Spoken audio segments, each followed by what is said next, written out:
are shocking statistics involving the economics of obesity. Some signs point to factors that are often overlooked, from where the individual or groups live to their education, occupation, and subsequently income. These factors to explain the obesity epidemic and increases in Australia over the past few decades, as well as the strains on systems designed to benefit the nation as a result of increases in obesity.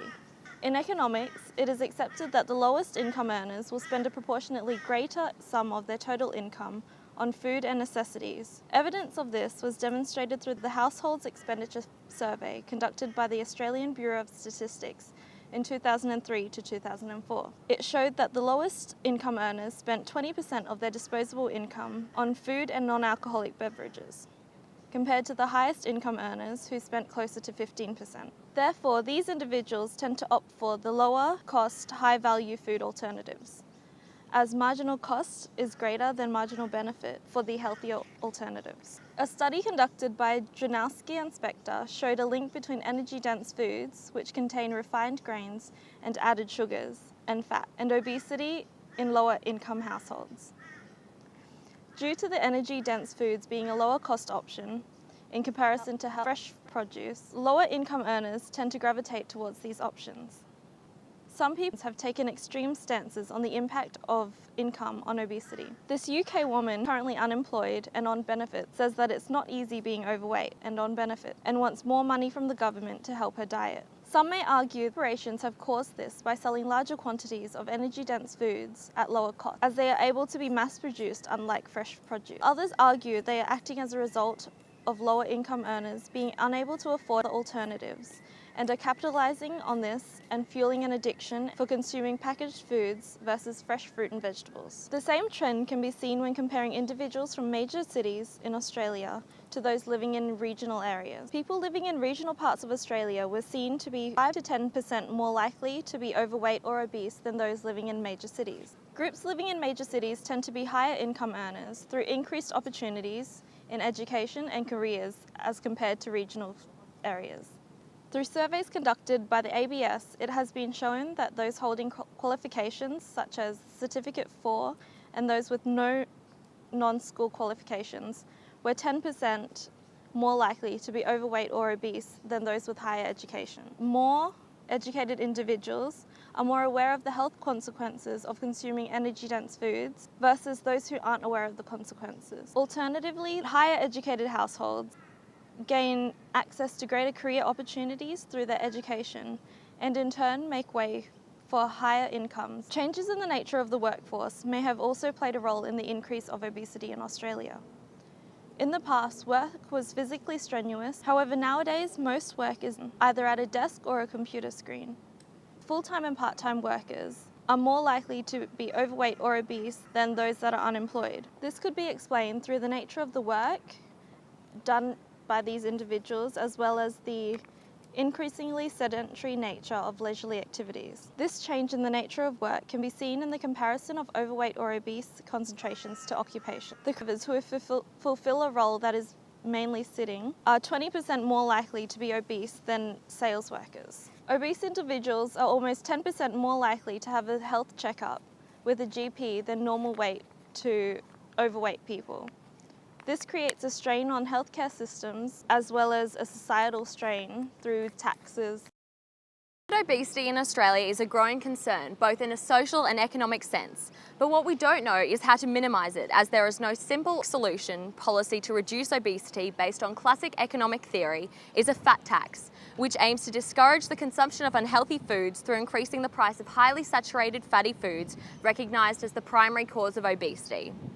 In theory, a fat tax should be an effective policy, as there is a strong relationship between the consumption of unhealthy foods and obesity. Tax on unhealthy foods should encourage people to choose to purchase healthy foods instead, and effectively help to reduce obesity and its related diseases. 20% tax on sugary drinks alone could potentially cut the number of obese adults in Australia by 110,000. A fat tax would also raise revenue for the government and force people to pay the social cost of unhealthy food. However, the fat tax can be seen to have a limited effect, as it steers only price-sensitive consumers away from taxed products. A fat tax could also hurt low-income earners unless further subsidies are provided. The only country to have trialled the world's first fat tax is Denmark, implemented in 2011 with the intention that higher prices for unhealthy foods would reduce consumption and improve national public health. However, the tariff was soon considered to be one of the most hated national taxes, and the policy was abolished after only a year of implementation. In practice, the increased tax saw undesirable side effects through disrupting national business. The tax hit the targeted high-fatty foods such as potato chips and hot dogs, but consequently also applied to high-end products such as gourmet cheeses with high fat contents, increasing the price by 25%. This continued to hurt other small businesses such as independent butchers, who were unable to spread the cost of increased tax across other goods, as supermarkets could, and instead meant higher prices for consumers and lower sales for butchers. A year into the initiative, the Danish government made the executive decision to put the economy before public health and pull the tax. The policy was pulled essentially because of increasing administrative costs in companies and also putting Danish jobs at risk. There is significant evidence from the economic repercussions of the fat tax failure in Denmark to suggest that the policy is not effective. However, it can be also argued that a year was too short to be able to measure the impact of the policy. We don't know that Denmark's fat tax would have had a desired impact on public health or not. However, a main concern from this is that other governments may see Denmark's short-lived and unevaluated experiment as a political failure and a warning not to investigate similar options themselves. While the fat tax has not been put forward as a policy in Australia, the fat tax is not the only solution to obesity. It is highly important that governments investigate and evaluate cost-effective strategies to aim to improve and prevent national obesity. Other interventions such as restricting the marketing of unhealthy foods, improving food labelling, and implementing public educational campaigns are amongst a variety of behavioural policies to combat the issue. One single measure or policy alone is unlikely to solve the obesity endemic. Therefore, to make a difference, a wide range of policy interventions are need to be considered. How does economics influence the behaviour of individuals? A healthy diet is one key to an acceptable weight. For many, though, dieting is often viewed as sacrificing food consumption to gain health benefits, and despite many plans, many fail to actually carry it out. One reason individuals struggle to maintain a healthy diet may be because of an economic phenomenon known as loss aversion. This is the tendency for individuals to base their decisions on movements away from a current state rather than on final outcomes, with the view that losses tend to hurt more than gains of the same size. As people loss averse, atmospheres become important in their decisions. In light of these circumstances, two things become evident. First, if the goal of an individual is to move away from an unhealthy lifestyle, the most effective way might be to focus on the negative effects of the current lifestyle rather than the positives of the new lifestyle. Second, in the long run, the best policy might be to develop a culture of health, wherein choosing the unhealthy lifestyle means giving up something rather than the other way around. So how does central government influence behavior? There has long been the assumption that central government can only change people's behavior through tough rules and regulations known as a fat tax. However, an intelligent policy known as the nudge indicates otherwise. In theory, changing the environment will make people more likely to make voluntary decisions that they would like to make and yet ordinarily fail to do so. The approach involves no compulsion. People are free to engage in the behavior change intervention if they wish, but are not required to alter their behavior if they ultimately do not wish to do so. Some suggestions of possible nudges that the government can implement are as follows. The government can also restrict unhealthy food advertising or ban fatty foods during prime times. They can also restrict tuck shops to healthier alternatives for students. Such nudges could help reduce the current obesity epidemic not only in adults but also in children. The government can also increase physical activity by focusing on encouraging a 30-minute workout per day. Workplaces can partake in this by implementing team-building skills through physical activity, offering prizes and recognition for winners, pushing them to achieve better. These are some of the few examples the government can implement as a nudge to a healthier lifestyle.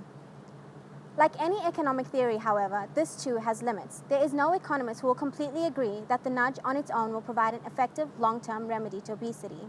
The modification of human behavior through the future use of choice architecture raises significant political questions, not only about freedom of choice for individuals, but also decides ultimately what is worthwhile or good behavior, or what happens when others again, some third party decides what is healthy behavior.